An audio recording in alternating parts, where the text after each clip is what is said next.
Hello, family. Welcome to Tao. Please don't forget to hit subscribe, give us a like, and share this video with your friends and loved ones. Turn on post notifications so you never miss an update from us. Thank you so much for your support. Now, sit back and relax as we dive into today's story. The humble heart of Alara. Alara had always known her place in Victoria's household, beneath everyone else. From the moment she was taken in as a young orphan, she became little more than a live-in servant. To Victoria Sterling, this was charity. To Alara, it was survival. The grand house in which she lived was no home. It was a cage. Victoria made it clear that Alara's presence was a favor, one for which she should be endlessly grateful. Gratitude, however, was repaid with back-breaking chores, harsh words, and a cold bed in the servants' quarters.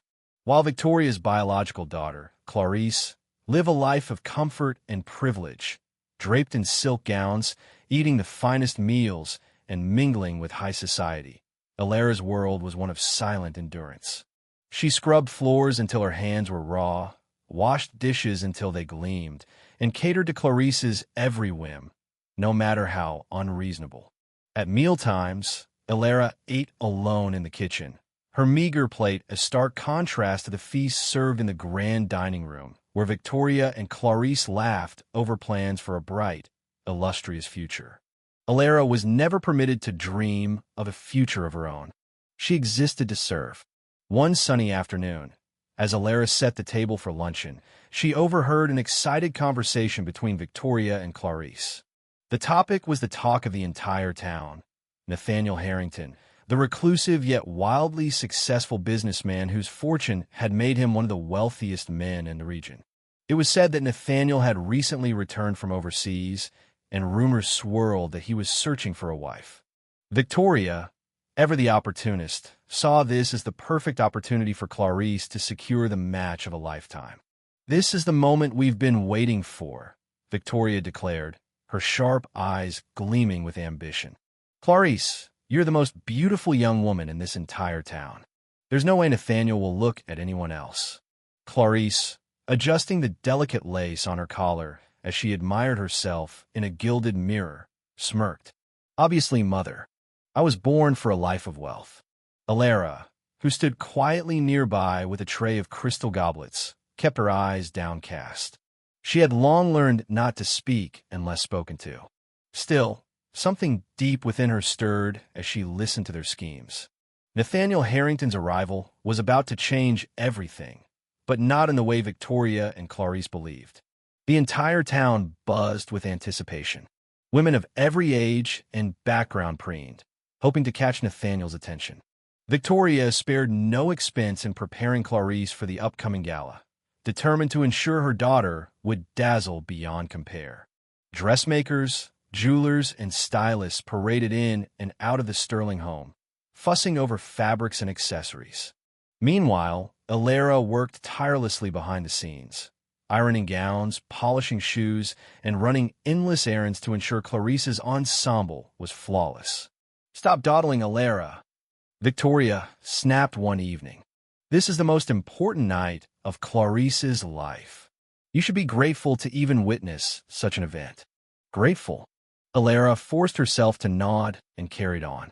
Grateful to be invisible. Grateful to be reminded that she was nothing more than a servant. That evening, Clarice emerged from her room in an opulent sapphire gown that shimmered under the gaslights. She was the image of perfection, and Victoria beamed with pride. Outside, the streets were already crowded with curious onlookers eager to catch a glimpse of Nathaniel Harrington. The grand carriage finally arrived, its polished black exterior gleaming as it rolled to a halt. When Nathaniel stepped out, an audible gasp rippled through the crowd. He was tall, striking, with dark brown eyes and an air of quiet authority. Unlike the town's other wealthy men, who flaunted their riches with ostentation, Nathaniel's confidence was understated but undeniable. Predictably, every woman present vied for his attention, including Clarice, whose radiant smile had been practiced to perfection. Victoria nudged her forward. "Go, darling.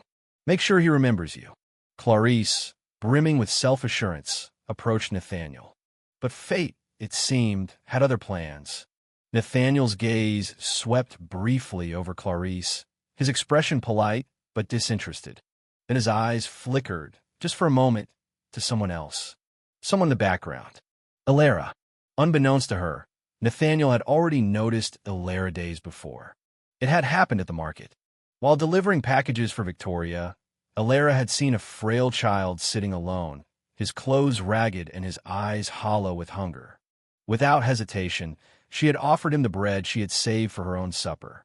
She had knelt beside him and gently pressed the loaf into his hands. "Here, eat this," she had said softly. Nathaniel had witnessed the entire exchange from a distance.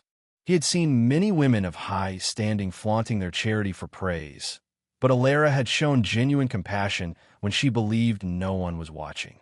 It wasn't her beauty that caught his attention, though she was lovely in a quiet, unassuming way, but the warmth in her actions. He was intrigued. Later that day, their paths crossed again by chance. As Elara turned a corner, she collided with a broad chest and stumbled back. "I'm so sorry," she murmured, stepping aside quickly. "No need to apologize," came the velvety reply. She looked up and met Nathaniel's gaze. Recognition dawned in both their eyes. For a moment, Elara was frozen in place. "That was kind of you," he said quietly, nodding toward where the boy had been. "You have a good heart."